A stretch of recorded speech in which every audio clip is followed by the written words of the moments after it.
Ce panneau, cela fait déjà plusieurs mois qu'il est accroché ici. Impossible pour cette retraitée de vendre sa maison, située pourtant en périphérie de Tours. Elle a déjà baissé son prix de 50 000 €.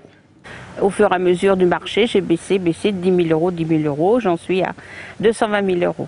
Des cas comme celui de Nicole, il en existerait des dizaines dans le département, touché lui aussi par la crise immobilière. Au niveau national, le prix des maisons a chuté de 3,5% au mois de juillet. Encore pire à Tours, où ce même prix aurait perdu moins 6,3% au cours du second trimestre 2008. Les appartements s'en sortent un peu mieux, puisque le prix à la vente se stabilise avec plus 0,3%. Victime de cette crise, l'habitat moyen de gamme. Le cœur du marché, l'habitat vraiment, on va dire, moyen de gamme, lui en effet est plus touché. Une maison peut-être qui il y a 2 ans à Tours 02 se vendait de 130 000 €, par exemple, aujourd'hui il va peut-être se vendre entre 200 et 210 000 €. Conséquence, le nombre de transactions a fortement diminué. Pas forcément évident pour les centaines d'agences immobilières installées sur Tours de s'en sortir, d'autant plus que le délai de vente a doublé en passant de 3 à 6 mois.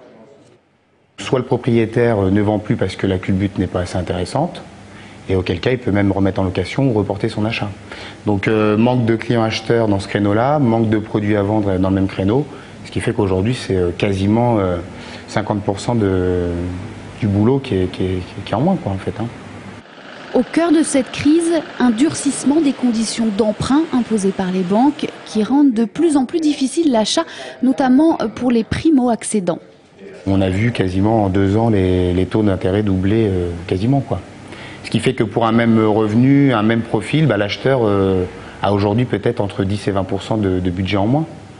Donc, et ces budgets-là, c'est la grosse partie de la clientèle. Donc on se rend compte qu'effectivement, la tendance, c'est qu'aujourd'hui, les petits budgets entre 150 000 et 180 000 € n'existent plus. Donc soit ils reportent leur achat, ou soit ils se déplacent vers la location, quoi. Rien ne semble pour l'instant devoir contrecarrer cette tendance. La Banque européenne notamment a annoncé hier qu'elle ne toucherait pas à son taux directeur. En attendant, les propriétaires tourangeaux risquent de devoir à nouveau attendre ou revoir leurs objectifs à la baisse.